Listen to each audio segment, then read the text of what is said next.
ওই ফুলসিরাত দেখিয়া বান্দা কানবে, জরজার করে চোখের পানি ছেড়ে দিবে। রব্বে কারীম,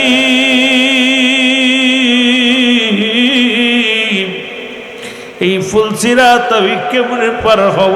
যেমনি নবী যে আমার দেখে ফুলসিরাত দেখিয়া নবী কেঁদেছিল, আল্লাহ আমার উম্মত এই ফুলসিরাত কেমনে পার হবে রে আল্লাহ। আল্লাহ এই ফুলসিরাত এত 3000 বছরের রাস্তাগুলো আমার উম্মতিরা কেমনে পার হবে? রব্বে কারীম ডাক দে বলে, হাবিবে গো, যাদের ঈমান থাকবে, যাদের আমল থাকবে, দুনিয়ার মধ্যে যারা জিন্দেগিটা আমি রব্বে কারীমের পাগল হয়ে ইবাদত বন্দেগী করে আসবে, আমি রব্বে কারীম এমন সহজ করে দিব বিজলির নাই এই ফুলসিরাত সেকেন্ডের মধ্যে, মিনিটের মধ্যে পার হয়ে যাবে। জোরে জোরে চিল্লায় বলা যাবে না আল্লাহু আকবার। জাহান্নামের গায়ের উপর দিয়া জান্নাতি সেতু, আর ওই সেতুর মধ্যে হুক, কাঁটাযুক্ত হুক লাগানো থাকবে। কাঁটাযুক্ত হুক গুলো যখন বান্দার নেকি বদি কম হয়ে যাবে, এই হুক আসিয়া টানদে টানদে বাইর করে নিচে ফেলে দিবে। বান্দাগুলোর টান দিয়া এইরকম বর্ষির মতো হুক লাগানো আছে জাহান্নামের উপর দিয়া। জাহান্নামের উপরে জান্নাতি সেতুর উপরে, ওই রাস্তার উপরে দিয়া বড় বড় হুক লাগানো আছে। যখন কোনো পাপিষ্ট বান্দা এই সেতুর মধ্যে উঠবে, এই মানুষগুলোকে হুকগুলো টানদে টানদে ফেলে দিবে। জাহান্নামী ফেরেশতারা হুকুম দিবে, মালিক ফেরেশতা তার সৈন্যদেরকে হুকুম দিবে, যাও যাও ওদেরকে সুরে জাহান্নামের মধ্যে ফেলে রে মুসলমান। এই জাহান্নামের মধ্যে মুসলমান হাবুডুবু খাইবে। সবচেয়ে রাসূল বললেন, একদল আমি জাহান্নামের মধ্যে দেখি রে, একদল মানুষ জাহান্নামের আগুনের নদীর মধ্যে সাঁতার খেলে, সাঁতার কাটে, আবার তারা কুল পেয়ে যায়, কিনারা পেয়ে যায়। রাসূলুল্লাহ বলা পর বলেন, আম্মা জান আয়েশা সিদ্দিকা বলে, ইয়া রাসূলুল্লাহ, ইয়া হাবিবাল্লাহ, এরা কিসের জন্যে ওই জাহান্নামের আগুনের মধ্যে, আগুনের নদীতে সাঁতার কাটে? রাসূলুল্লাহ বলেন, এই পৃথিবীর মধ্যে রাহল চগলখর, পৃথিবীর মধ্যে যারা এর কথা ওর কাছে বলে বেড়ায়, পরনিন্দাকারী, আজকে বাংলার জমিনে শুধু গীবাতখোর, আজকে শুধু সমালোচনা, আজকে দুনিয়ার মধ্যে শুধু গীবাতখোর। রাসূলুল্লাহ বলেন, এই দুনিয়ার মধ্যে যারা চগলখুরি করবে, তাদের স্থান 1 নম্বরে হবে আগুনের নদীর মধ্যে তারা সাঁতার কাটবে। তাদের নামাজ, তাদের রোজা, দুনিয়ার মধ্যে তারা নামাজও পড়তো, রোজা রাখতো, ভালো আমলও করত, এর জন্য মাঝে মাঝে কিনারা পাবে, আগুনের নদীর কিনারা পাবে। আবার জাহান্নামী ফেরেশতারা হুক দিয়া টান দিয়ে যা পানির ভিতরে ছুঁড়ে মারবে, এরা আগুনের ওই নদীর মধ্যে তাদের কিয়ামত পর্যন্ত থাকবে।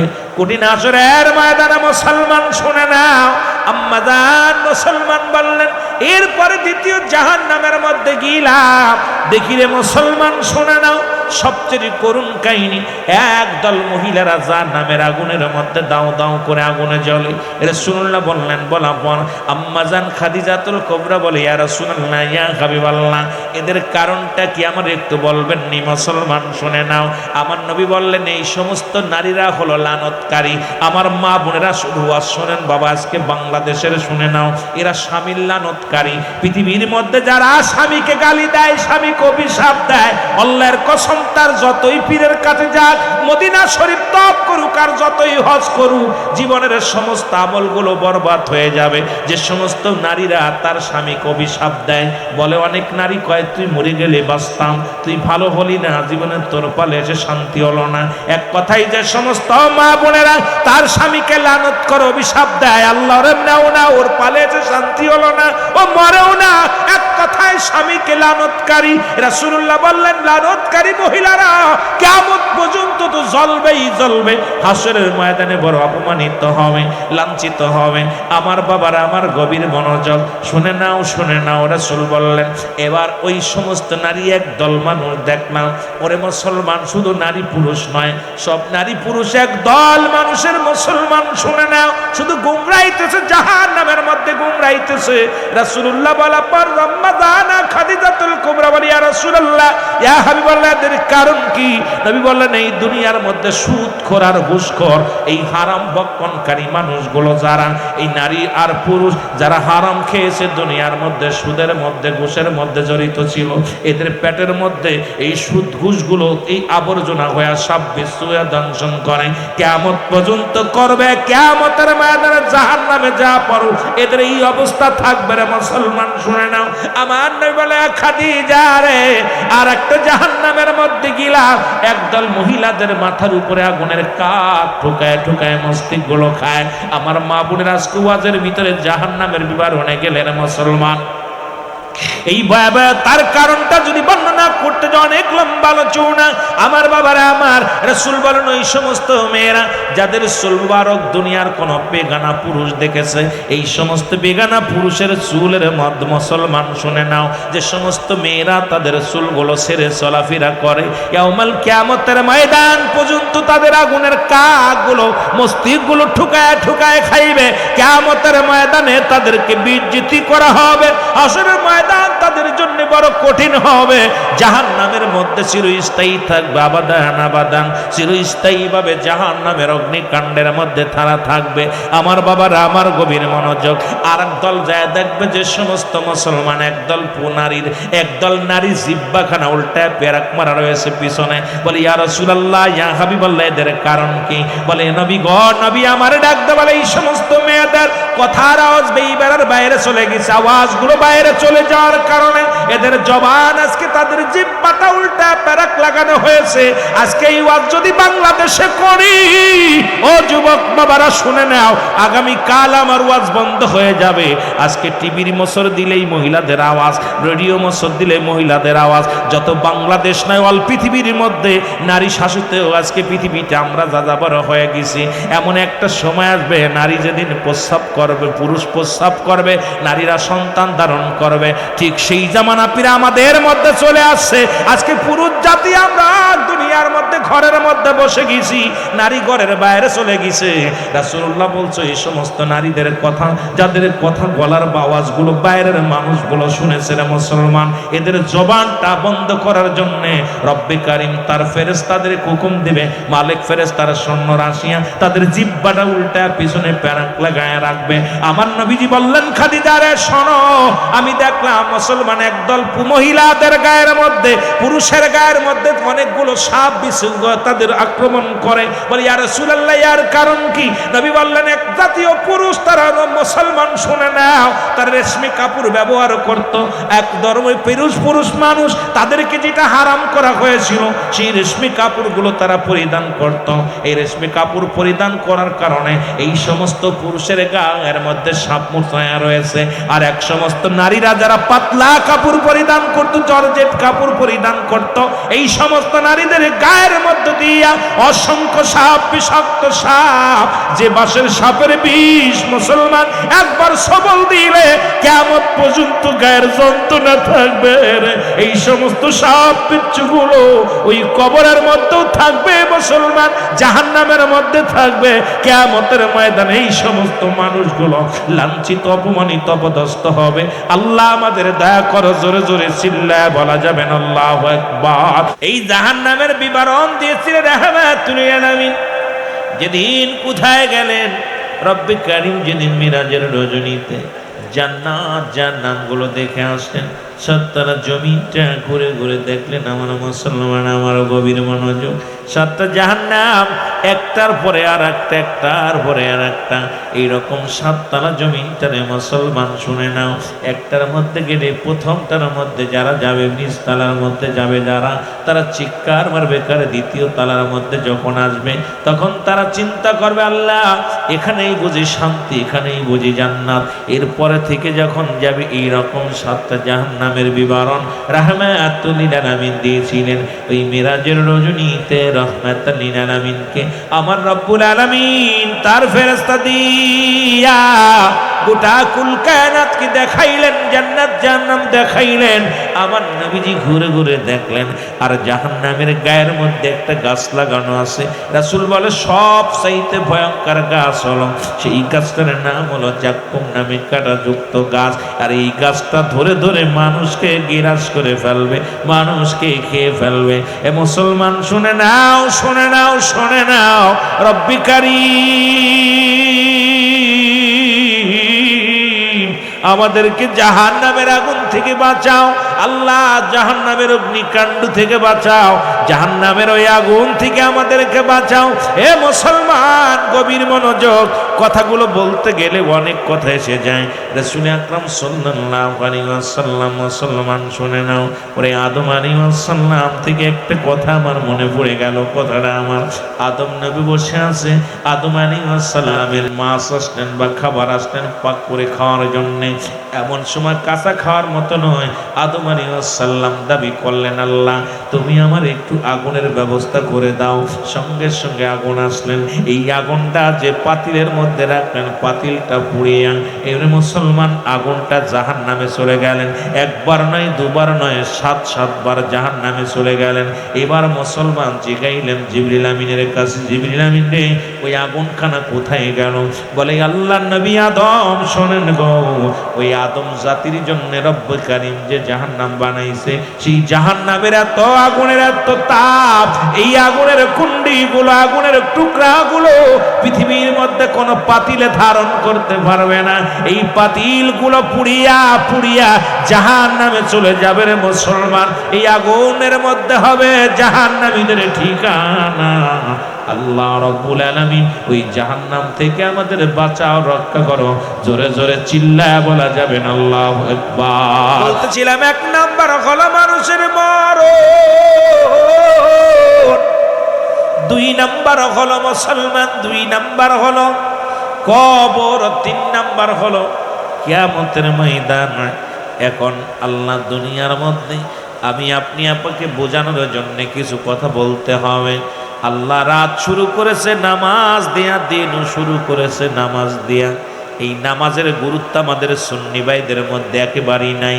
জাহান্নাম থেকে বাঁচতে হলে রে মুসলমান শুনে নাও, 1 নম্বরে জাহান্নামে যাবে কারা? আল্লাহর সঙ্গে শিরিককারী। 2 নম্বরে জাহান্নামে যাবে কারা? বেনামাজি।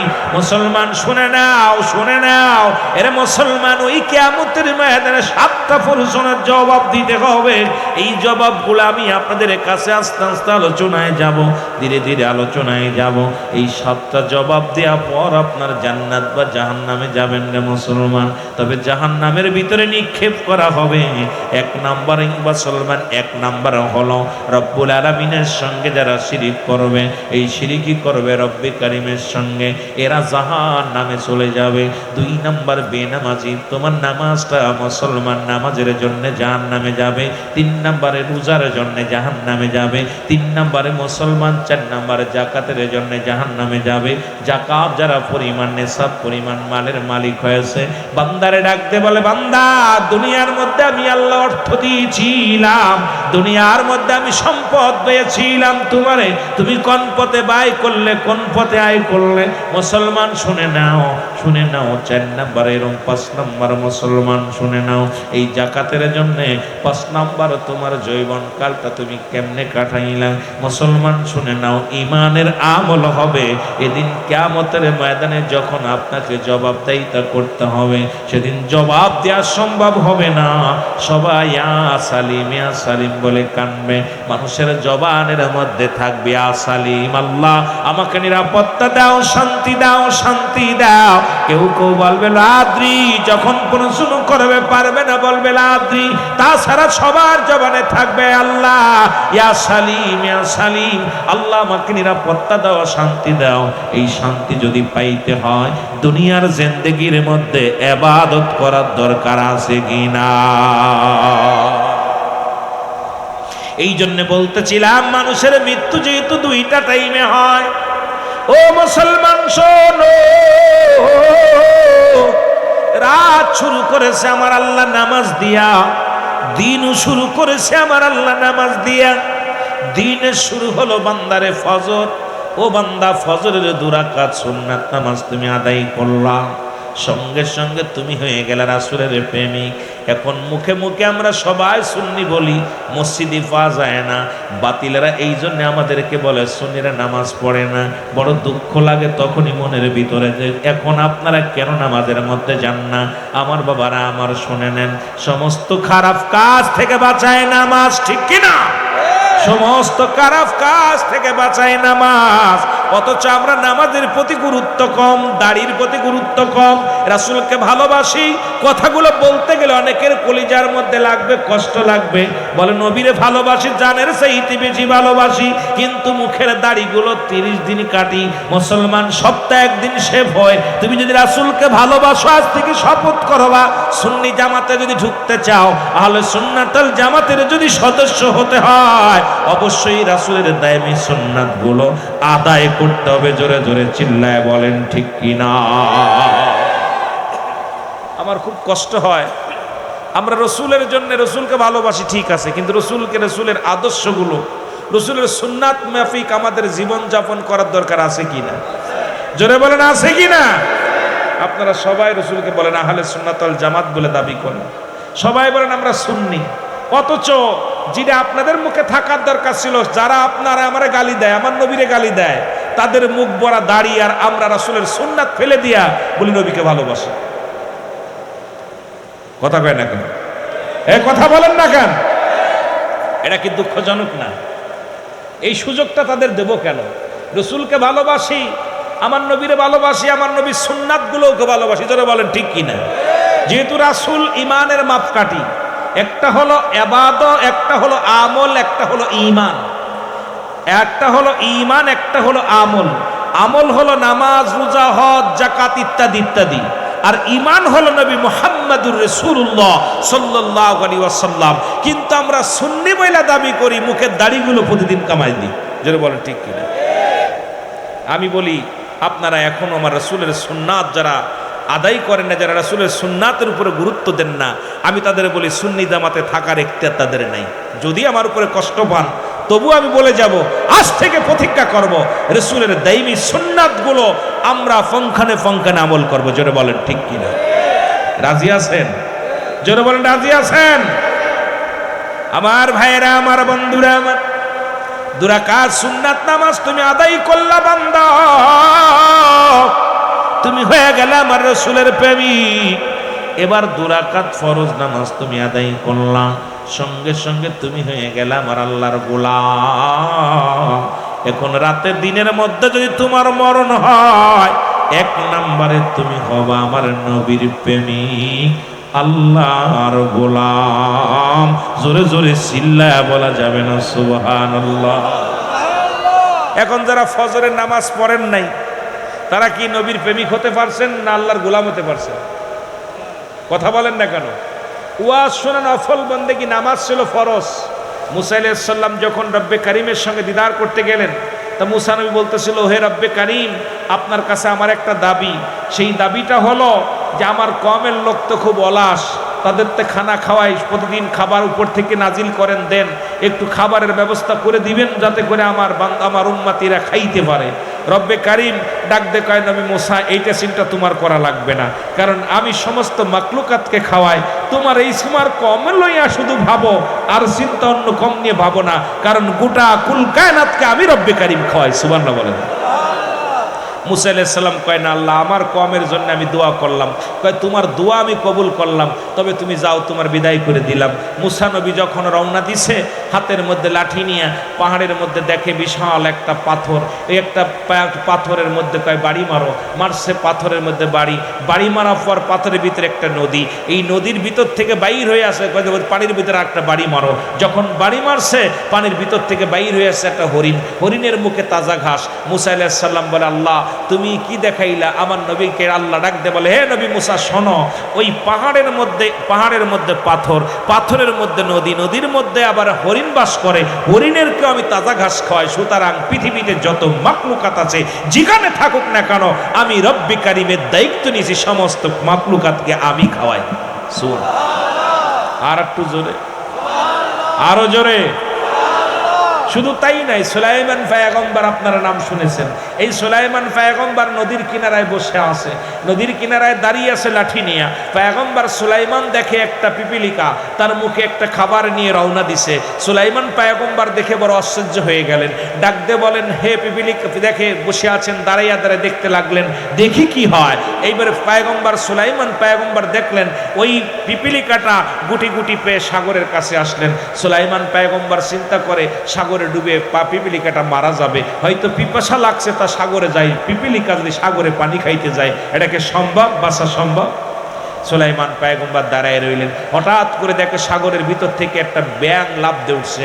আইঠা ব্যাঙটা হা করছে, পিপিলিকা গালের ভিতর ঢুকে গেছে। ঢুকে যাওয়ার পর চিন্তা করে, হারে পিপিলিকাটা খেয়ে ফেললো। পিপিলিকাটা কত কষ্ট করে পিপাসার পানি নিবারণের জন্য আসলো, পিপিলিকাটা খেয়ে ফেললো। কিছুক্ষণ পরে দেখে আবার ব্যাঙটা লাফ দিয়ে উঠছে, উঠার পর হা করছে, আবার পিপিলিকাটা বাইর হয়ে গুটি গুটি পায়ে হাঁটা শুরু করছে। পিপিলিকাকে ডাক দিয়ে সুলাইমান পয়গম্বর ডাক দিয়ে বলে, এ সুলাইমান পয়গম্বর, এ পিপিলিকা, একটু আগে তুমি যে খাবার নিয়ে গেলা সেই খাবার কি করলা? পয়গম্বর সুলাইমানের কথা শুনে ডাক দিয়ে বলে, হে নবী পয়গম্বর সুলাইমান পয়গম্বর শোনেন, ওই সাগরের মধ্যে পাহাড়ের পাথরের মধ্যে একটা প্রাণী আছে যেটা এমন তার ঠিকান থেকে বারণের মতো পথ নাই, ছোট্ট শৃঙ্গ পথ। ওই প্রাণীটাকে বাঁচানোর জন্যে রব্বে কারিম আমার খাবারের ব্যবস্থা, সারাদিন ভরে আমি খাবার খুঁজে খুঁজে আমি দানাগুলো আনি, আর ব্যাঙ্গের দায়িত্ব দিচ্ছে ওর গালের ভিতরে যাওয়ার পর আমি ভিতরে গেছি, ওই জায়গা ছেড়ে দিছে, আমি ভিতরে যে এই পোকাটা তাকে খানা খাওয়াই আনছি। পয়গম্বর সুলাইমান ডাক দিয়ে কয়, রব্বে কারিম, তুমি ওই সাগরের মধ্যে পাথরের মধ্যে একটা পোকা, তাকেও তুমি খাও। আমার আল্লাহ বলে, হে পয়গম্বর সুলাইমান শোনো, সমস্ত মাখলুকাতের খাবার ব্যবস্থা, রিজিকের ব্যবস্থা আমি রব্বে কারিমের। জোরে বলেন না সুবহানাল্লাহ, আরো জোরে। আর সেই মানব জাতি খায় ঘুষ, সেই মানব জাতি খায় সুদ। আরে সুদখোর, ঘুষখোর, এই দুনিয়ার মধ্যে রব্বে কারিম খাওয়ায়। এই ঈমান যাদের নাই এরা খায় সুদ, এই ঈমান যাদের নাই তারা খায় ঘুষ, এই ঈমান যাদের নাই তারা করে জিনা ব্যভিচার, এই ঈমান যাদের নাই তারা সারে নামাজ, এই ঈমান যাদের নাই তারা করে অন্যায়, এই ঈমান যাদের নাই তারা করে দুর্নীতি, এই ঈমান যাদের নাই তারা করে ঠকবাজি। জোরে বলেন ঠিক কিনা? ফজরের নামাজ যেহেতু যখন ছেড়ে দিলারে বান্দা, তুমি আল্লাহর গোলাম হইতে পারলে না, নবীর উম্মত হইতে পারলা না। দিনের মধ্যে যদি তোমার মরণ হয়ে যায়, তোমার মরণটা হবে কি উপায় হবে? না পাইলা নবীর ভালোবাসা, না পাইলা আল্লাহর গোলামিত্ব। ও মুসলমান, তুমি হইয়া গেলে কি মুসলমান? শুনে নাও, এখন মানুষের হয় রাতে মৃত্যু, না হয় দিনে। এখন দিনের শুরু হলো, চলে গেল রাতের শুরু হলো মাগরিব। মাগরিবের 3 রাকাত ফরজ নামাজ তুমি আদায় করলা। আল্লাহ কয়, বান্দারে, যখন তুমি 3 রাকাত ফরজ নামাজ আদায় করলা, সঙ্গে সঙ্গে আমি আল্লাহর গোলাম হয়ে গেলাম। এবার 2 রাকাত সুন্নাত নামাজ তুমি আদায় করলা, সঙ্গে সঙ্গে তুমি হয়ে গেলা নবীর প্রেমিক। এখন মাগরিবের নামাজ যারা পড়লাম না, যতই নবী নবী বলে পাগলামি করে, নবী কয়, বেনামাজি রে, তোরা আমারে কেমনে ভালোবাসিস? আমি নামাজের জন্য কষ্ট করলাম, নামাজের জন্য মেহনত করলাম। 1 ওয়াক্ত নামাজ যদি কাজা যায়, 80 খুতবা পরিমাণ জাহান্নাম। যারা খুতবা পরিমাণ হলো 2,88,00,000 বছর জাহান্নাম। এখন আপনার জীবন থেকে কত নামাজ চলে গেল? আপনি সুন্নি বলে দাবি করেন, আমার নবী কয় আমি ওরে চিনবো না। জোরে বলেন ঠিক কিনা? নবী কয়, বেনামাজির লগে আমার পর্দা পড়ে যাবে মাঝখানে। রাসূলুল্লাহ আপনার চিনবেন, উম্মতের মাঝখানে বিশাল পর্দা পড়ে যাবে। তখন চিৎকার করবি, ইয়া রাসূলুল্লাহ, ইয়া হাবিবাল্লাহ। মালিক ফেরেশতা কইবে, ওই দাদা চুপ! হাতে পায়ে রশি দিয়া এক একটা জাহান্নামের মধ্যে 70,000 রশি লাগানো থাকবে। যেহেতু জাহান্নামের ভয়াবহতা আলোচনা, আমার বাবারা আমার, জাহান্নামের এক একটা রশির মধ্যে 70,000 ফেরেশতা ধরে টানবে, একবার ধরে টানবে। 70,000 রশি লাগানো। এই জাহান্নামটা কত বড় হবে? এই জাহান্নাম, এ মুসলমান, কত বড় হবে যে 70,000 রশি লাগানো থাকবে, টেনে হিসড়ে জাহান্নাম চলে যাবে। তখন জাহান্নাম এই মানুষের কান্না দেখে পালাবে। জাহান্নামকে ডাক দিয়ে বলবে, আল্লাহ তুমি কোথায় পালাও? বলবে, আল্লাহ আপনার বান্দাবান্দির করুণ কান্না সহ্য করতে পারি না, দাউ দাউ করে আগুন জ্বলে, ছেলে কান্দে মায়ের জন্য, মায়ে কান্দে ছেলের জন্য, সবাই তো কান্দে, এই কান্না সহ্য করতে পারি না। আমার রব্বে কারিম ডাক দিয়ে বলবে, এ জাহান্নাম, তোমাকে বানিয়েছি আমি নাফরমানীদেরকে সাইজ করার জন্য, সুতরাং নামাজ পড়বা না, শরীয়তের বিধান মানবা না, আমার রাসূলুল্লাহ দিদার নিয়ে চিন্তা করে রাসূলুল্লাহ চিনবে না, আমার রাসূলের সঙ্গে পর্দা পড়ে যাবে, এপার থেকে রাসূলুল্লাহর জন্য কানবে, ইয়া রাসূলুল্লাহ আমাকে দয়া করেন, পর্দার ভিতর থেকে আওয়াজ পাবে, দেখতে পাবে না। আর একমাত্র রাসূলের অনুকরণ অনুসরণকারী নবীর রঙে রঙ্গিত যারা থাকবে, আমার রাসূলুল্লাহর রঙের সঙ্গে আদর্শের সঙ্গে যাদের আদর্শের মিল থাকবে, আমার রাসূলুল্লাহ বলবে, উম্মতিরা রে, তোর আল্লাহকেও দেখিস নাই, আমাকেও দেখিস নাই, আমি নবী আজকে তোদের জান্নাতের মধ্যে হাজির। রব্বে কারীম বলবে, ইয়া রাসূলুল্লাহ, আপনি শুধু নয়, আমি রব্বে কারীমকে যারা না দেখে সিজদা করেছে, লা সালাত ইল্লা বিহুজুরিল কল, লা কখন ইল্লা ব্যতীত হুজুর মানে হাজির নাদের কল মানে আত্মা, সালাত মানে নামাজ, যখন নামাজের মধ্যে আমাকে না দেখে সিজদায় লুটিয়ে পড়েছিল, আমি রব্বে কারীম আজকে ওই বান্দা বান্দির সামনে হাজির হয়ে যাব বিনা পর্দায়। জোরে বলেন না সুবহানাল্লাহ। দুইটা দল, একটা হলো হুসাইনি, একটা হলো ইয়াজিদি। ইয়াজিদের শিবিরে আযান হয়েছে, নামাজ হয়েছে, হুসাইনকে হত্যা করিয়া তারপরে আযান হলো, আযানের পরে নামাজ হলো, জামাতে নামাজ হলো। হুসাইন শিবিরে হুসাইন হত্যার পরেও শিবিরে আযান হলো, যারা পুরুষেরা জিন্দা ছিল সেখানেও আযান হলো, নামাজ হলো। সুতরাং বাতিলদের কাতারেও নামাজ হয়, সুন্নিদের কাতারেও নামাজ হয়। সুন্নিরা নামাজ পড়ে আল্লাহ রাসূলকে সন্তুষ্ট করার জন্য, বাতিলরা নামাজ পড়ে শরীয়তে মানুষে দেখানোর জন্য। জোরে জোরে বলেন ঠিক কিনা? আল্লাহ বলে, মিনান নাস মান ইয়াকুলু আমান্না বিল্লাহি ওয়া বিল ইয়াউমিল আখির وباليوم الآخر وما هم بمؤمنين।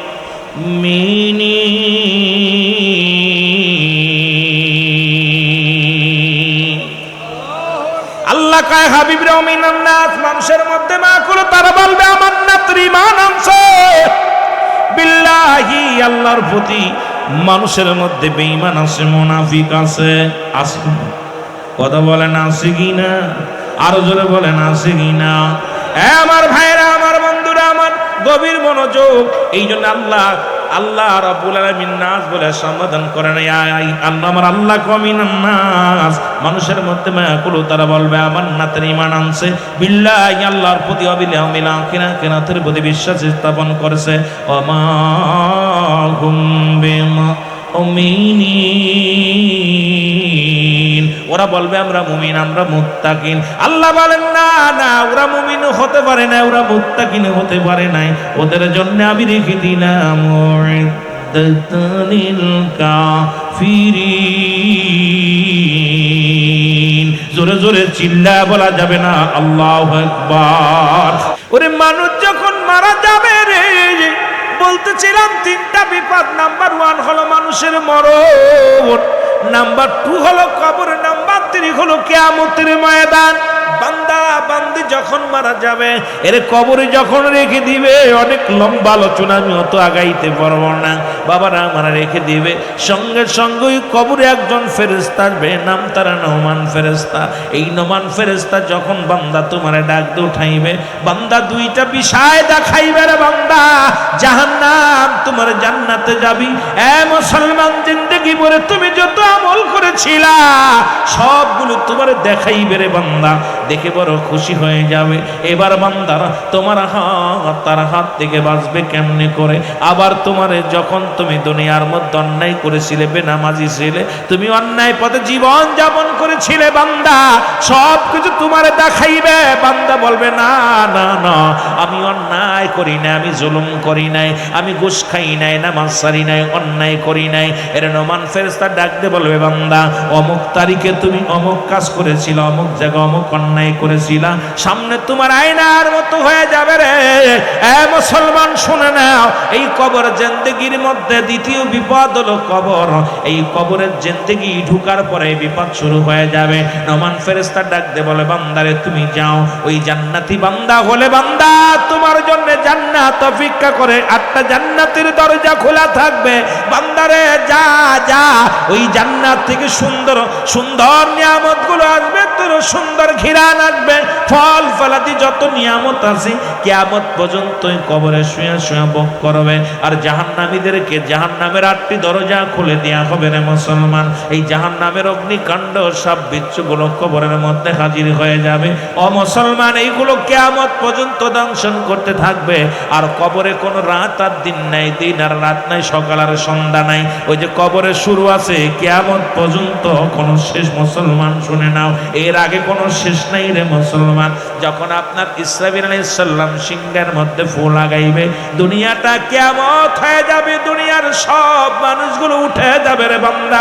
উঠিয়া দাঁড়াইয়া রে সবাই নফসি নফসি করে দৌড়াইবে, সবাই জবান দিয়া বলবে মুসলমান শোনো। এই জবানের মধ্যে সবাই দৌড়াইবে সামনের দিকে, পিছনের দিকে তাকানোর সময় থাকবে না, ডানে তাকানোর সময় থাকবে না, বামে তাকানোর সময় থাকবে না। আসরের ময়দান এত কঠিন হবে না মুসলমান, মুঠো হাত করে সূর্য উদয় হবে, মুঠো হাত উপরে সূর্য উদয় হবে, মানুষের মস্তিষ্ক গুলো গলে গলে পড়বে রে মুসলমান। শুনে নাও, ওই হাসরের ময়দানে নাক কান দিয়া, এই গলা দিয়া, গইকনা বাসাল মানে এই মাথার মস্তিষ্ক গুলো গলে গলে জমিনের মধ্যে পড়ে যাবে। মানুষগুলো সাঁতার কাটবে, হাসরের ময়দান খারাপ হয়ে যাবে। ওদিন বিচারের কাঠ গড়ায় দাঁড়ায় যাবে রব্বে কারিম। সেদিন হাসরের ময়দানে চেয়ারের মধ্যে বসবে, কুরসির মধ্যে বসবে রে মুসলমান। অনেক লম্বা আলোচনা, আমি আপনাদেরকে বলে যাই বান্দারা দৌড়াইবে, দৌড়ে আসবে আপনার নবীর কাছে আসবে রে বান্দা। আদম আলাইহিস সালামের কাছে আদম আলাইহিস সালাম অপারক হয়ে যাবে। আদম বলবে যাও ইব্রাহিমের কাছে, ইব্রাহিম অপারক হয়ে যাবে। ইব্রাহিম বলবে যাও ঈসার কাছে, ঈসা অপারক হয়ে যাবে। চলে যাবে মুসার কাছে, মুসা বলবে অপারক হয়ে যাবে। মুসা নবী ডাকতে বলবে বান্দা যাও যাও, ওই দেখো উম্মতের কান্ডারি রাহমাতুল লিল আলামিন, যে নবী আমার দুনিয়া থেকে বলেছেন হায়াতি খায়রুল লাকুম, আমার হায়াতের জিন্দেগিটা আমার উম্মতের জন্য কল্যাণ স্বরূপ, ওয়াফাতি খায়রুল লাকুম, নবীর ইন্তেকালটা উম্মতের জন্য কল্যাণ স্বরূপ। এই দুনিয়ার মধ্য থেকে রাসূল দুনিয়ার মধ্যে আগমন করেছে উম্মতের কান্ডারি হইয়া, শরীয়ত তরিকাত বোঝানোর জন্য এই দুনিয়ার মধ্যে রাসূলকে আল্লাহ পাঠাইলেন দুনিয়ার বুকে, আবার রাসূলকে বিদায় করালেন এই দুনিয়ার উম্মতের বাঁচানোর জন্য। আমার বাবারা, আমার ওই উম্মতের কান্ডারি রাহমাতুল লিল আলামিন ডাক দিবে উম্মতিরা,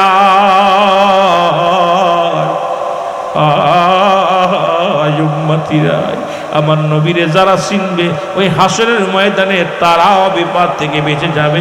জোরে জোরে চিল্লায় বলা যাবেন আল্লাহু আকবার, আর একটু জোরে জোরে চিল্লায় বলা যাবেন আল্লাহু আকবার। আমার ভাইরা, আমার বন্ধুরা, আমার গভীর মনোযোগ, আয়েশা সিদ্দিকা বলেন, ডাকতে বলেন দুনিয়ার মানুষে, আমি রাসূলের কাছ থেকে জাহান্নামের বিবরণগুলো শুনেছি। আমার নবী বলেছি জাহান্নামের কি ভয়াবহ তার কথা বিবরণ করতে যায়, আমার নবী চোখের পানিগুলো ছেড়ে ছেড়ে কেঁদেছে। আম্মা জান খাদিজাতুল কুবরা বলেন, দুনিয়ার মানুষ শোনো, আমিও রাসূলের কাছ থেকে জাহান্নামের বিবরণ শুনেছি, জান্নাতের বিবরণগুলো শুনেছি। আমার নবী জাহান্নামের বিবরণ দিতে যায়, নবী চোখ দিয়া অজর জোরে চোখের পানিগুলো ঝর ঝর করে ছেড়ে দিচ্ছে। কারণ উম্মতের কান্ডারি রে মায়ার নবীজি, আম্মা জান আয়েশা বলে আমার নবীজি জাহান্নামের বর্ণনা দিতে যাইয়া আমার নবীজি চোখের পানি ধরে রাখতে পারে নাই। রাসূলুল্লাহ চোখের পানিগুলো অঝার ঝরে ঝরতেছিল। আমি রাসূলকে বলতেছিলাম, ইয়া রাসূলুল্লাহ, ইয়া হাবিবাল্লাহ, আপনার চোখে কেন পানি, আপনি কেন এত কান্নাকাটি করেন? আমার নবীর ডাক দিয়ে বলেন, আয়েশা খাদিজা শোনো, আমার রব্বে কারীম জাহান্নাম দেখাইলো, ওই জাহান্নামে আমার উম্মতিদের ওই দৃশ্য দেখিয়া আমি নবী সইতে পারি নাই। আমি সারা জীবন উম্মতের কান্ডারি হয়ে কাঁদলাম। ওই জাহান্নামের অগ্নিকাণ্ডে আমার উম্মতিরা হাবুডুবু খাইবে, ওই জাহান্নামের আগুনে পুড়ে পুড়ে ছাই হয়ে যাবে। মুসলমান গভীর মনোযোগ, এই নবীজি বিবরণ দিচ্ছে জাহান্নামের, জোরে জোরে চিল্লায়া বলা যাবে না আল্লাহু আকবার। জাহান্নামের আগুন মাবুদ সইতে পারবো না,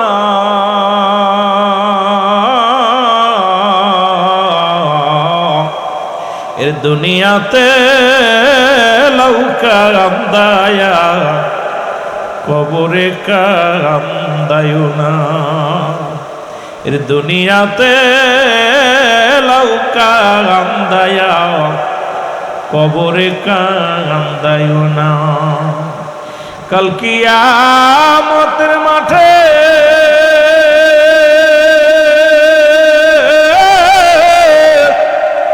আরশের নিচে ছায়া পেতে কাল কিয়ামতের মাঠে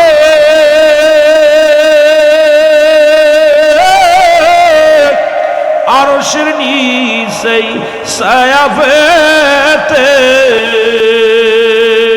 নেকিবতী ওজন দিয়া, নেকিবতী ওজন দিয়া হবে ফয়সালা।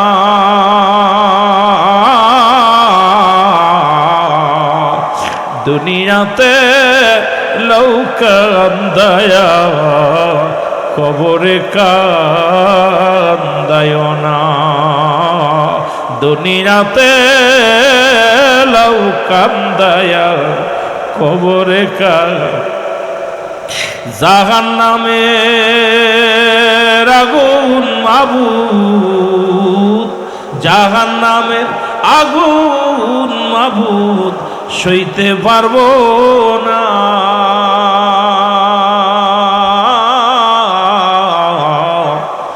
দুনিয়াতে লৌকা কান্দায়া হাসরে কান্দায়ো না, দুনিয়াতে লৌকা কান্দায়া কবরে কান। এ দুনিয়ার মুসলমান,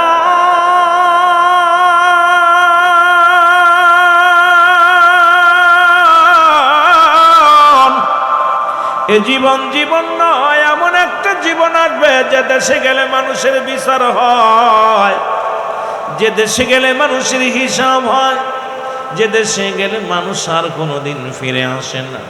আমরা সেই দেশের যাত্রী, জোরে বলেন ঠিক, আর একটু জোরে চিল্লায় বলেন ঠিক।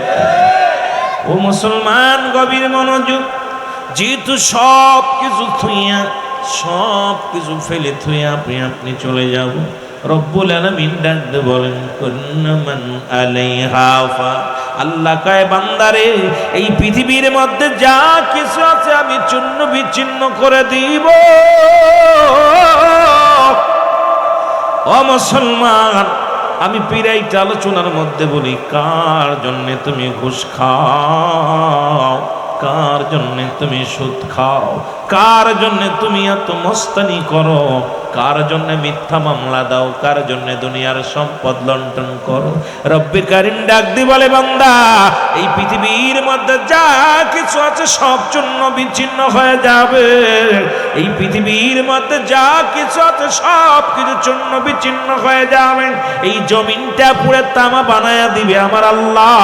এই জমিনের মধ্যে যত পানি আছে, যে আকাশ থেকে পানি আসে, এই পানিগুলো আমার আল্লাহ পুরায়া ছায়া বানায়া দিবে।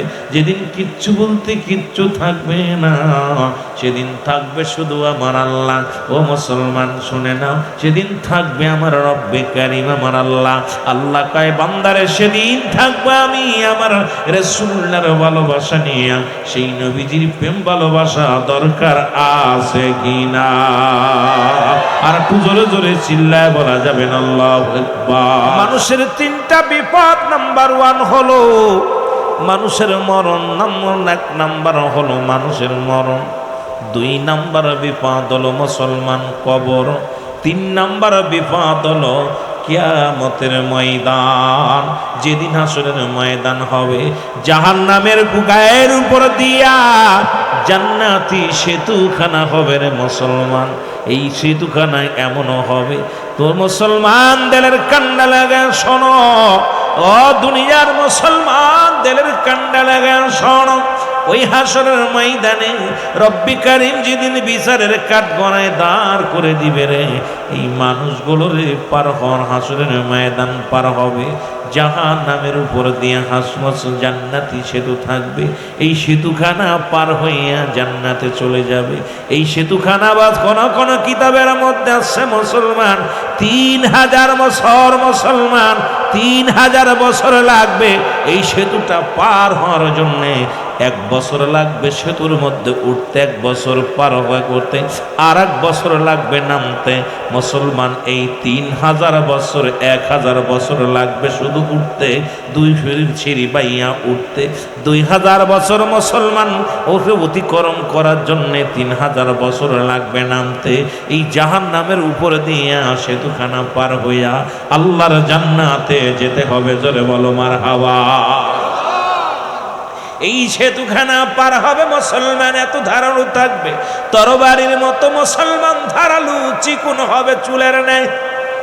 এর মধ্যে আমার বাবারা রাস্তা দিয়ে হাঁটতে গেলে চিলিপিং করে হাত পা ভেঙে যায়, রাস্তা দিয়ে চলতে পারি না। আর কিয়ামতের ময়দানে, হাসরের ময়দানে যেদিন রব্বি কারীম আপনাকে আমাকে পারের জন্য বলবে, সেদিন কেমনে পার হব আমি আপনি? ও মুসলমান দাঁড়াও দেখি, সাথে নিয়ে যাও কোরআন খানি। আওয়াজ বাড়ান মাইকে বলেন, ও মুসলমান দাঁড়াও, সাথে নিয়ে যাও আমল খানি। বলো সাথে নিয়ে। ঘোর বিপদে অন্ধকারে, ঘোর বিপদে অন্ধকারে আমলি হবে তোমার সঙ্গের সাথী। ও মুসলমান দাঁড়াও দেখি, বলো ও মুসলমান, সাথে নিয়ে যাও আমল খানি। বলো সাথে নিয়ে যাও। দুদিনেরই দুনিয়াতে করছো কি? দুনিয়ায় দুদিনের দুনিয়াতে করছো কি? যেখানে থাকতে হবে চিরদিনই, যেখানে থাকতে হবে চিরদিনই, আমল করো তাই সবাই মিলি। ও মুসলমান দাঁড়াও দেখি, বলো ও মুসলমান, সাথে নিয়ে যাও আমল খানি। বলো সাথে নিয়ে খানি। বলো ও মুসলমান দাঁড়াও, সাথে নিয়ে যাও। নামাজ রোজা হজ যাকাত দিয়া দেহটাকে নেও পবিত্র করিয়া। নামাজ রোজা হজ যাকাত দিয়া দেহটাকে লও পবিত্র করিয়া। থাকবে সুখে কবরেরই মাঝে, অগ থাকবে সুখে কবরেরই মাঝে, শান্তি পাবে হাসরেরই মাঠে। অগ শান্তি পাবে হাসরেরই মাঠে। তাই আমি তোমাদের বিনয় করে বলি, ও মুসলমান দাঁড়াও দেখি, বলো ও মুসলমান, সাথে নিয়ে যাও আমল খানি। বলো ও মুসলমান, সাথে নিয়ে যাও আমল খানি। বলো সাথে নিয়ে। এর ঘোর বিপদে অন্ধকারে, ঘোর বিপদে আরে আমলি হবে তোমার সঙ্গের সাথী। ও মুসলমান দাঁড়াও, সাথে নিয়ে যাও আমল খানি। বলো ও মুসলমান, সাথে নিয়ে যাও আমল খানি। লা ইলাহা, আরো জোরে বলেন লা, আরো জোরে লা ইলাহা। এ দুনিয়ার মুসলমান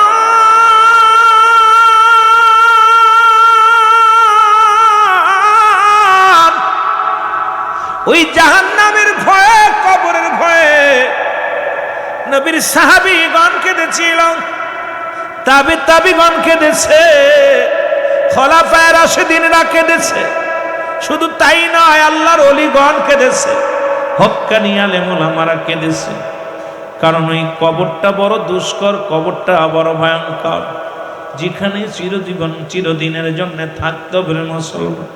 ওই জাহান্নামের মধ্যে সাপ থাকবে, ওই জাহান্নামের মধ্যে বিচ্ছু থাকবে, জাহান্নামের মধ্যে গরম আগুন থাকবে, জাহান্নামের মধ্যে বড় বড় ভয়ঙ্কর জীবজন্তু বড় থাকবে। ও মুসলমান শুনে নাও, জাহান্নাম জাহান্নাম তেরে আসবে, আপনার দিকে তেরে আসবে না মুসলমান। ওই জাহান্নাম থেকে যদি বাঁচতে হয়, ও মুসলমান শুনে নাও, শুনে নাও, ওই জাহান্নাম থেকে যদি বাঁচতে হয় এই দুনিয়ায় আমলের জিন্দেগি বানাইতে হবে, নবীর প্রেমের জিন্দেগি বানাইতে হবে, শরীয়তের তরিকতের হাকিকতের মারফতের জিন্দেগি বানাইতে হবে। এ মুসলমান এমন জীবন গঠন করবে ইন্তেকালের পরে যেন রব্বি করিমের ফেরেশতা আপনার সঙ্গে ভালো ব্যবহার করতে বাধ্য হয়। একটা হলো ইমানি আত্মা যদি হয়, ইমানি আত্মা হলো আজরাইল যখন আপনার জানটা বাইর করতে আসবে, আজরাইল সালাম দিবে আপনাকে, রে মুসলমান আসসালামু আলাইকুম। ও মুসলমান শুনে নাও, শুনে নাও, সালাম দিবে হাকিম চৌধুরী, আসসালামু আলাইকুম। বলবে তুমি কে গো? কয় ওয়ালাইকুম আসসালাম, তুমি কে গো? আজরাইল বলবে ও হাকিম ভাই শোনো শোনো, আমি আজরাইল আল্লাহর ফেরেশতা। পৃথিবীর মধ্যে মুসলমান ভালো করে দিলের কান্ডা লাগান, শুনে নাও, আমি আজরাইল। বলে তুমি কেন আসছো? বলে আব্দুল হাকিম রে, আপনাকে আসরের নামাজের পরে বিদায় নিতে হবে। আব্দুল হাকিম বলবে আমি আসরের পরে যাব, আমার পরিবার পরিজনগুলো দেখব। ইমানদারের কত পাওয়ার আমি বলেছি, লিল মুমিনিন, ওরে মুমিনের কত, মুত্তাকিনদের কত পাওয়ার, মুমিনের কত পাওয়ার, মুমিনের জন্য প্রস্তুতি আছে একটা জান্নাত। আর জান্নাতি মানুষের পাওয়ার কেমন এটা বলতে যাইয়া আপনাদেরকে একটু বুঝাতে যাইয়া পিছনের দিকে চলে যায়। এবার আব্দুল হাকিম ডাক দে বলবে ও ফেরেশতা শোনো, আপনজনদের দেখা হয়ে যাবে। ফেরেশতা জিবরিল আমিন চলে, আজরাইল আলাইহিস সালাম চলে আসবেন। আজরাইলকে ডাক দে বলবে আব্দুল হাকিম। আব্দুল হাকিম বলবে আজরাইল রে তুমি কোন জায়গাতে ঢুকবা? বলে আজরাইল আমি ঢুকবো কোন জায়গা? আজরাইল বলবে আমি ঢুকবো আপনার মাথা দিয়ে। মাথা বলবে আজরাইল দাঁড়াও,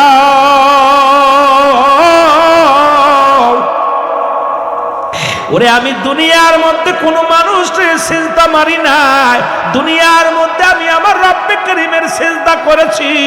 ও আজরাইল আমার মাথা দিয়ে যদি তুমি ঢুকে যাও, এই মাথাটা আমার অপবিত্র হয়ে যাবে, আমি রব্বে করিমের কাছে কি জবাব দিব?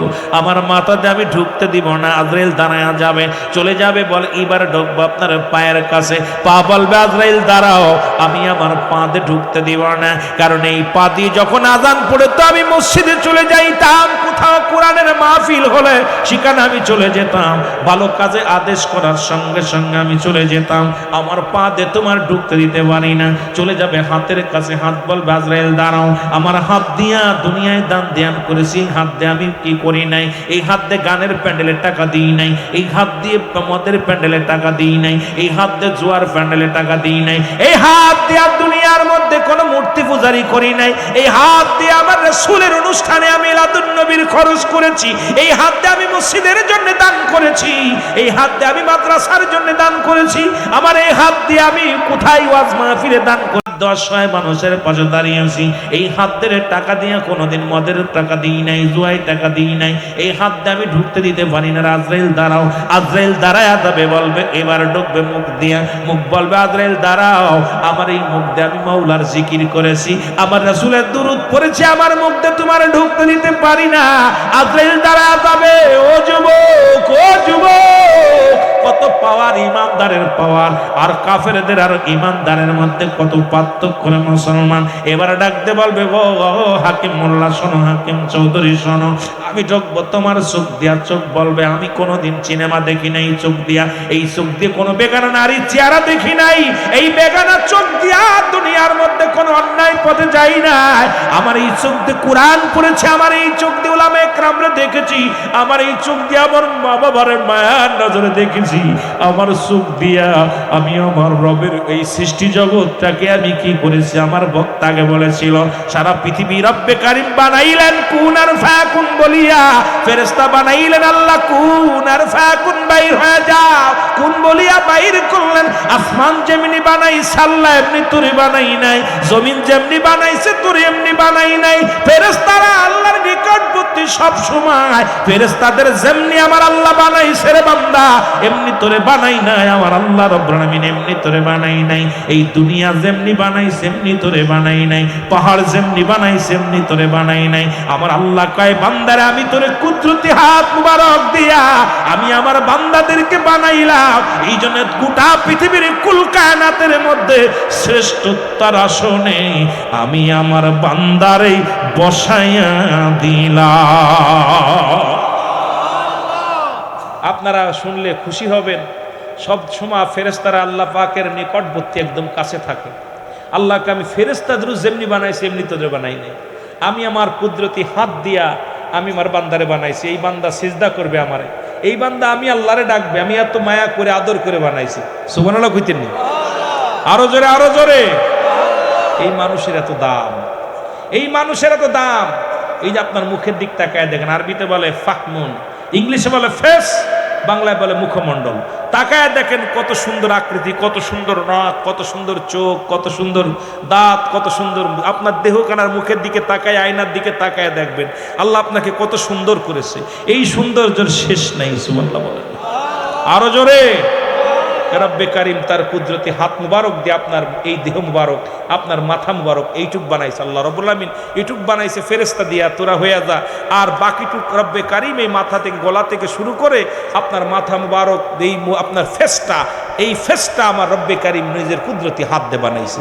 সুবহানাল্লাহ বলেন আর একটু জোরে বলেন, একটু মহব্বতের সঙ্গে দুরূদ শরীফ পড়ুন। আল্লাহুম্মা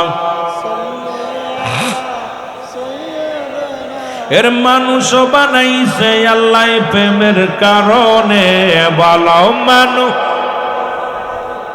প্রেমের কারণে, প্রেমের তরি বান্দরে মদিনার শনে, বলো প্রেমের। একটু জোরে বলা যাবে না? প্রেমের তরি বান্দরে এই আল্লাহ বানাইল বহু জাতি, আবার শিখাইল প্রেম প্রীতি। আর মোর নবীকে পাঠান আল্লাহ, মোর নবীকে প্রেমের কারণে, প্রেমের তরি বান্দরে। একটু মহব্বতে বলেন প্রেমের তরি বান্দরে। এর মানুষ বানাইছে আল্লাহ প্রেমের কারণে, বলো মানুষ বানাইছে আল্লাহ এর প্রেমের তরি বান্দরে মদিনা শোনে, বলো প্রেমের তরি বান্দরে। এই আল্লাহ বানাইল আসমান জমিন, আর বানাইল রাত্র আর দিন। কে বানাইছে?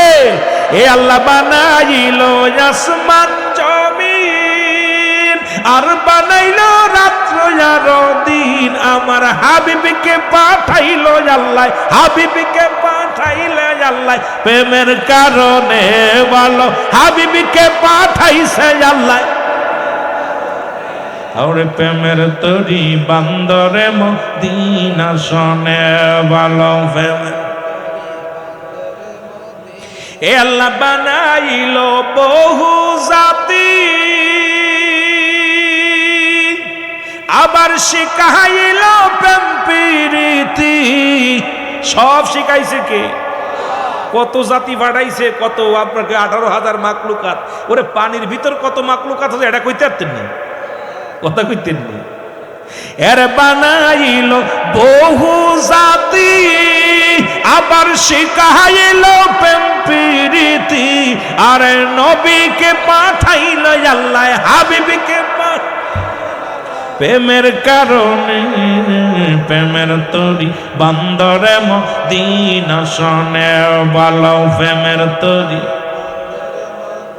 মানুষ বানাইছে আল্লাহ প্রেমের কারণে, বলো মানুষ বানাইছে আল্লাহ। ওরে প্রেমের তরি বান্দরে মদিনা শোনে, বলো প্রেমের তরি বান্দ। যুবক বন্ধুরা শোনো, রব্বে কারিম কত ভালোবেসে, একটু আগে বললাম হাবিবকে কেন পাঠাই, নবী বললাম ও মায়াতি খায়রুল লাকুম। মজার একটা বিষয়, নবী বলেন হায়াতি খায়রুল লাকুম, আমার হায়াতের জিন্দেগিটা আমার উম্মতের জন্য কল্যাণ স্বরূপ। সুবহানাল্লাহ বলেন, আর একটু জোরে বলেন না। শরিয়াত, তরিকত, হাকিকত, মারেফাত, বান্দা কেমনে উম্মাত কেমনে ঘর করবে, উম্মাত কেমনে স্বামী স্ত্রী থাকবো, উম্মাত কেমনে জীবন যাপন করবে, উম্মাত কেমনে সংসার জীবন করব, উম্মাত কেমনে ব্যবসা করব, উম্মাত কেমনে কি করবে, এটা শিখানোর জন্য রব্বে কারিম আমার উম্মাতের মাঝে পাঠাইছে। সুবহানাল্লাহ কইতেন আরো জোরে, এ বাতিলেরা হল। নবীজি কয় হায়াতি খায়রুল লাকুম, আমার হায়াতের জিন্দেগিটা উম্মাতের জন্য কি, কথা বলেন না, উম্মাতের জন্য রহমত। সুবহানাল্লাহ বলেন না। আবার আল্লাহর নবীজি বলতেছেন ওফাতি খায়রুল লাকুম, আমার ওফাতটাও মামায়াতি খায়রুল লাকুম, আমার নবীকে আমার ওফাতটাও আমার উম্মাতের জন্য কল্যাণ স্বরূপ। কারণ কোন উম্মাত যদি গুনাহের কাজ করে, আমি নবী সঙ্গে সঙ্গে, আমি নবী সর্বপ্রথম যদি কোনো বান্দা ভালো কাজ করে, তা আমি আল্লাহর কাছে প্রশংসা করি, আল্লাহ অমুক গ্রামে হাকিম চৌধুরী সাহেব ভালো কাজ করছে, নামাজ পড়ছে, রোজা রাখছে, কোরআন পড়ছে, আল্লাহ তার জন্য প্রশংসা করে নবীজি। ছেলে ভালো রেজাল্ট করলে বাবাই প্রশংসা করে, ক্লাসের প্রধান শিক্ষক প্রশংসা করে, গ্রামবাসী প্রশংসা করে, ছেলেটা লেখাপড়া করছে, এ প্লাস পাইছে, ছেলেটা ভালো ছিল, সবাই প্রশংসা করে। জোরে কোন ঠিক কিনা? রাসূলুল্লাহ ঠিক যখন কোনো উম্মাত ভালো কর্ম করে, ভালো কাজ করে, রাসূলুল্লাহ প্রশংসা করে, আল্লাহ আমার অমুক বান্দা, আমার অনেক বান্দি কত সুন্দর কাজ করেছে, আমার নবী প্রশংসা করে। আবার কোন উম্মাত যদি গুনাহের কাজ করে, রাসূল বলে আমি সঙ্গে সঙ্গে আমার রব্বে কারীমের কাছে ইস্তেগফার করি, আল্লাহ আমার অমুক বান্দা গুনাহ করেছে, তুমি তারে মাফ করে দাও। এই অদমের দলেরা হন, আমরা কেন নবী নবী কইরা ফালাফালি করি, কেন নবীর জন্য কান্দি? আসল হাকিকতটা হন বাবা। আমার নবী কয় উম্মাতের জন্য আমি তওবা করি, ইস্তেগফার করি, আল্লাহর কাছে মাফ চাই। বাবারে আমার ছেলে যদি অন্যায় করে, বাবাই মাফ চায়। গ্রামবাসী যদি বাবাই না পারে, গ্রামের কোনো ছেলে অন্যায় করলে মেম্বার চেয়ারম্যান যে মাফ চায়, ভাই আমার ছেলেটা অন্যায় করছে, মাফ করে দাও। আমার বাবারা এমন নবীর উম্মত হইলাম, ভুল করি আমরা, মাফ চাই আমার নবী। সেই নবীর পক্ষে থাকার দরকার আছে কিনা? এই জন্য আমরা এই নবীর পক্ষে থাকি। যেন বলেন ঠিক কিনা? কেন আমরা নবী নবী কয়া ফালাফালি করি? এটার হাকিকতটা বুঝলে তোরাও ফালাইতি। কারণ যে নবী আমার কান্ডারি, আমার একমাত্র বিপদের দরদি বন্ধু, নবী লাগবে কবরে, নবী লাগবে হাসরে, নবী লাগবে ফুলসিরাতে, নবী লাগবে ইয়াউমুল কিয়ামতের ময়দানে। নবী বিনে কোনো বান্ধব নাই, নবী বিনে কোনো দরদি নাই, নবী বিনে কোনো উপায় নাই। সেই নবীজির ভালোবাসা যার অন্তরে যতটুক, তার ঈমান বলতে ততটুক। নবীর প্রেম ভালোবাসা যার অন্তরে নাই, তার ঈমান বলতে কিচ্ছু নাই, সরাসর বেঈমান। জোরে বলেন ঠিক কিনা? যে কথা বলতেছিলাম দাদু ভাইয়েরা আমার শুনে নেন, ওই কিয়ামতের ময়দানে 3 দল লোক হাজির হয়ে যাবে। সর্বশেষ এই কথাটা 2-4 মিনিট কথা বলে শেষ করব। রাত 1:30 বাজতে চললো, আর আগাবো না। বাবারা আমার, মা ফাতেমা তো জরা, যেহেতু মহরম মাস, সেই জন্য আমি হাসরের ময়দান থেকে, জাহান্নাম থেকে একটু এদিকে চলে আসি। বিস্তারিত যদি জাহান্নামের আলোচনা করি, ওই জাহান্নামের মুসলমান শুনে নাও, জাহান্নামীদের উরুত হবে কত বড়, দাঁত হবে কত বড়, ওদের দেহ মুবারক কত বড়, চুল হবে কত বড়, নখ হবে কত বড়, এরা হবে কত বড়, এইগুলো নিয়ে যদি আলোচনা করি আরো ঘন্টা নেক আলোচনা করার দরকার। জাহান্নামীদের বিবরণ, জাহান্নামীদের গঠন, জাহান্নামীদের বর্ণনা করতে গেলে সময়ের দরকার। মুসলমান শুনে নাও, ও আমার বাবারা, আমার দিলের কান্ডা লাগানো শোনো। সর্বপরিচিত আমি প্রধান অতিথি, সব গবেষণা, সব আলোচনা যেটা শুনলাম, সর্বোপরি আমাদেরকে কিয়ামতের ময়দানে অনেকে বলে 73 দল লোক হবে, 72 দল জাহান্নামে যাবে, 1 দল হবে জান্নাতি। এই দল মুসলমান আমরা বলে আহলে সুন্নাতুল জামাত, সেই দল। জোরে জোরে বলেন মারহাবা। ওরে মুমিন থাই হুঁশিয়ারে, আপনাদের চট্টগ্রামের লোক কয় চলছে ধর্ম নিয়া বাড়াবাড়ি, চলছে ধর্ম নিয়া বাড়াবাড়ি, আগুনি মানের বাজারে, থাইক হুঁশিয়ারে মুমিন, থাইক হুঁশিয়ারে মুমিন, থাইক। উম্মত হবে ৭৩ দল, ৭২ দল যাবে রসাতল, বলছে নবী ধনে। জোরে বলেন ঠিক কিনা? এর বর্তমানে বাতিল ফেরকা দেশটা গেছে ভরে। জোরে বলেন ঠিক কিনা? আমার কথাটা বালা, তবে আমি গানটা পারি না। মেলা আগে তো শুনেছিলাম, মাঝে মাঝে এক কলি। এই জন্য বলি, মুমিন থাইক হুঁশিয়ারে মুমিন, চলছে ধর্ম নিয়া বাড়াবাড়ি, চলছে ধর্ম নিয়া আগুন ইমানের বাজারে, থাইক হুঁশিয়ারে মুমিন। এর ৩ দল মানুষ হাজির হয়ে যাবে। একদল মানুষেরা মা ফাতিমা খাতুনে জান্নাত, মা ফাতেমা তো জরা, জনম দুঃখিনী মা গো, হাসুরির এক পারে কানতে কানতে দৌড়াইবে। এক হাতে থাকবে রক্ত মাখা জামা, এক হাতে থাকবে বিষের পেয়ালা। এরে মুসলমান, সন্তানের লাশ বাবার কাঁধে, বাবার লাশ সন্তানের কাঁধে। কোন মা পৃথিবীর বুকে এমন কোন মা আসেনি রে, যারা এই সন্তানের দেহখানা, সন্তানের লাশ দেখে সহ্য করতে পারে রে মুসলমান। এক হাতে থাকবে রক্ত মাখা জামা, আর এক হাতে থাকবে মুসলমান বিষের পেয়ালা। কানবে আল্লাহ, আমি বিচার চাই, আরশ মোল্লার মালিক। আজকে আমি এই আপনাদের সোয়াদে কারবালার আলোচনা, যেহেতু আমার বাবারা সংক্ষিপ্ত আকারে সারমর্ম কথাটা আমি বলে যাই, যেটা আপনাদের সার্থক হবে মাহফিল খানা। কারণ সন্ধ্যা থেকে যত আলোচনা হয়েছে, সারমর্মগুলো আমি বিস্তারিত এখন বর্ণনা করে সোয়াদের কথাটা একটু বলে চলে যাব। মুসলমান বাবারা আমার, এবার এক আমার নবীজি কানবেন, ইয়া রব্বি হাবলি উম্মতি, আমার রব্বে কারীম। দেখবে একদিকে কান্দে জনম দুঃখী মা, এক হাতে তার বিষের পেয়ালা, এক হাতে তার রক্ত মাখা জামা। এদিকে আর এক পারে কান্দে রহমতের নবী রাহমাতাল লিল আলামিন।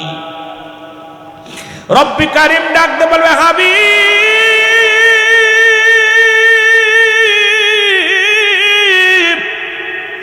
আপনি সিজদার মধ্যে পড়ে কান্দেন, ইয়া রব্বি হাবলি উম্মতি। সমস্ত নবীদেরকে আমি পার্সোনাল এক একটা নিয়ামত দান করেছিলাম, আপনাকেও দিয়েছিলাম, আপনি নেন নাই। যখন আপনাকে আমি দিদার দিলাম, মিরাজ দিলাম, পর্দা ছাড়া এরকম বসেছিলাম। নবী গো, আপনাকে আমি বারবার বলেছিলাম, ইয়া রাসূলুল্লাহ, ইয়া হাবিবাল্লাহ, নবী গো, ও বন্ধু একটু চান আমার কাছে, আপনি কি চান? যা চাবেন আমি তাই দিব। হাঁকা যা অনেক, কম দিব না, এত পরিমাণ দিব নবী গো, পরিপূর্ণ করে দিব, কম দিব না, অনেক দিব। নবী গো, আপনি 3বার গো হাবিব, পৃথিবীর মধ্যে কোন নবীর আমি বন্ধু বলে ডাকি নাই, একমাত্র আপনাকে আমি বন্ধু বলে ডাক দিছি রে আমার। এজিদ ছিল দামেস্কের শাহী মসজিদের ইমাম। আমার বাজানেরা, উনি ইমামতি করতেন। উনি অনেকেই বলে 5 ওয়াক্ত নামাজ পড়তেন। শোনেন, হ্যাঁ, উনি নামাজ পড়তেন, নামাজ পড়াইতেন। নামাজ শুধু পড়তেন না, উনি নামাজ পড়াইতেন। ইমাম ছিল, যার পিছে 1.25 লক্ষ মানুষ নামাজ আদায় করত। এজিদের চরিত্র ছিল নাম্বার 1, সে ছিল সুদখোর। নাম্বার 3, নাম্বার 2 সে ছিল নারীখোর। নাম্বার 4 সে ছিল পৃথিবীর মধ্যে সবচেয়ে জিনাখোর। এইরকম চরিত্র তার ভিতরে অনেকগুলো চরিত্র আছে, যে চরিত্রগুলোর কারণে আমরা মুসলিম মিল্লাত আহলে সুন্নাত ওয়াল জামাত যারা, আশিক রাসূলের পাগল যারা, কিয়ামত পর্যন্ত তাকে ঘৃণা করে যাব। জোরে বলেন ঠিক কিনা? আচ্ছা, আমি আপনাদের কাছে জানতে চাই, এই বাংলার জমিনে কারো ছেলের নাম কি এজিদ রাখছে? কথা বলেন। আমাদের বাংলাদেশে মীর জাফর নামে একটা ব্যক্তি ছিল। আজ পর্যন্ত কেউ নাম শুনেছেন মীর জাফর?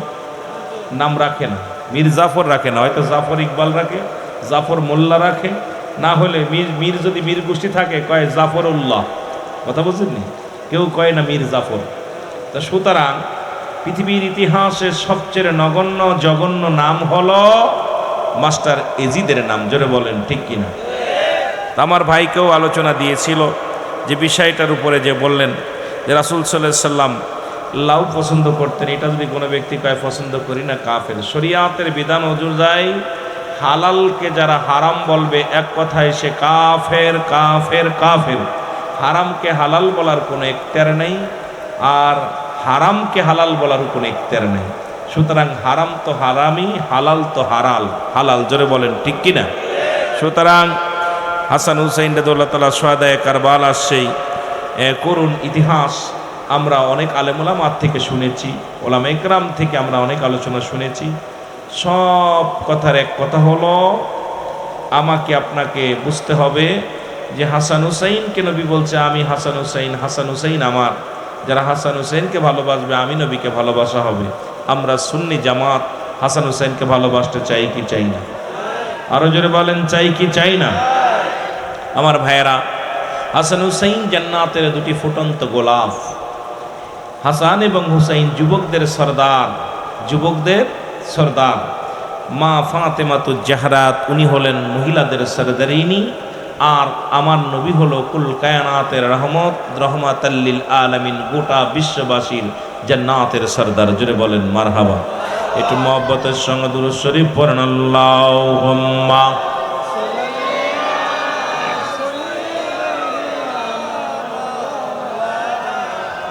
ওয়ালা আলি সাইয়্যিদিনা। এ দুনিয়ার মুসলমান, গভীর মনোযোগ। আপনাদেরকে আমার যে আলোচনা জাহান্নামের ভয়াবহতা, শাস্তির বিধানের কথাগুলো, আমার আলোচনা আল্লাহ বলেন বিসমিল্লাহির রাহমানির রাহিম। উইদ্দাতুন লিল কাফিরিন। এক কথায় কাফের বেঈমান মুনাফিকদের জন্য রব্বুল আলামিন প্রস্তুতি করে রাখছে, একটা নয় দুটি নয়, 7-7টা জাহান্নাম। কয়টা জাহান্নাম? জোরে বলেন কয়টা জাহান্নাম? আর একটু জোরে বলেন কয়টা জাহান্নাম? এই জাহান্নাম আমি আপনাদেরকে বলতে চাই বোঝানোর আগে, আপনাদের এলাকা থেকে যদি কোনো ব্যক্তি বলে এই রাস্তা দিয়ে গেলে পুলিশে ধরবে, এই রাস্তা দিয়ে যাবেন, যদি বলেন যাবেন, এখানে আসলে বাগে ধরবে আসবেন, এখানে আসলে পুলিশে ধরবে আসবেন না, এখানে আসলে করোনা ভাইরাস হবে আসবেন না। কারণ আপনার চিন্তা ধারণা থাকে এখানে গেলে বিপদ ঘটবে। রব্বে কারিম দুনিয়া সৃষ্টির আগে, দুনিয়া সৃষ্টি করিয়া কোন কায়নাত বানাইয়া রব্বে কারিম দুইটা জায়গা করলেন, একটা হলো জাহান্নাম, একটা হলো জান্নাত। আল্লাহ বলে মুমিনদের জন্য, কাফের বেঈমানদের জন্য আমি প্রস্তুতি করে রাখলাম 7টা জাহান্নাম, আর মুসলমান মুমিনদের জন্য, ইমানদারদের জন্য আমি রেখে দিলাম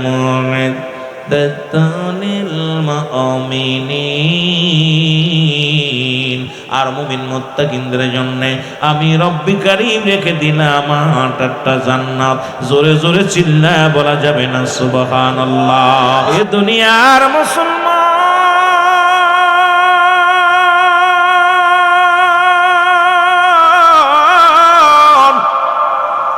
পৃথিবীর মধ্যে আসার একটা সিরিয়াল আছে, যার কোনো সিরিয়াল নাই। দেখা যায় দুনিয়ার মধ্যে বাবা জিন্দা, বাবা জিন্দা, সন্তান নাই, সন্তান জিন্দা, বাবা নাই। সন্তানের কাঁধে বাবার লাশ, বাবার কাঁধে সন্তানের লাশ। এই পৃথিবীর মধ্যে কে যে ব্যক্তি যখন পিতামাতার লাশ বহন করেছে সেই জানে মুসলমান বাবা মার লাশটা কত ভারী, সন্তানের লাশ কত ভারী। এই পৃথিবীর মধ্যে আসার একটা সিরিয়াল আছে, যার কোনো সিরিয়াল নাই। মানুষের মৃত্যু হয় 2টা টাইমে, একটা হলো রাতের বেলা, একটা হলো দিনের বেলা। ও মুসলমান, দিন শেষ করেছি, মৃত্যুবরণ করি নাই। রাত 12টা বাজতে চললো, এখনো মৃত্যুবরণ করি নাই। আমি আপনি সকাল পর্যন্ত জিন্দা থাকবো, কেউ বলতে পারি না। মরণের পেয়ালা আপনার আমার আসতে পারে যে কোনো মুহূর্তে, যে কোনো মুহূর্তে। দুনিয়া থেকে বিদায় হয়ে যেতে পারি। জোরে জোরে চিল্লায়া বলা যাবে না, ঠিক কিনা? এ আমি চলে যাব, আমায় তোমরা ভুইলা যাইও না। আমি চলে যাব, ডানে বামে মাটি আমার মাটির বিছানা, ডানে। ভাই সুন্দর একটা গজল গাইলেন। আলোচনার প্রতি আমি বিষয়, যেহেতু আজকে মরণ কবর দিয়ে আলোচনা, জাহান্নাম দিয়ে আলোচনা আস্তে আস্তে যায়। আমি চলে যাব, আমায় তোমরা বইলা যাইও না। আমি চলে যাব না, আমার মরণ আসিবে কখন কেউ তো জানি না। আমার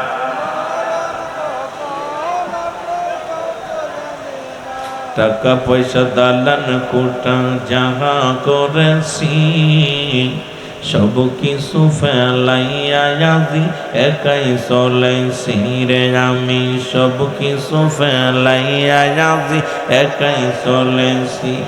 আমি যাবার কালে ভেবে দেখি আমার কেহ নাই। আমি যাবার কালে না, আমার মরণ আসিবে কখন কেউ তো জানি না। আমার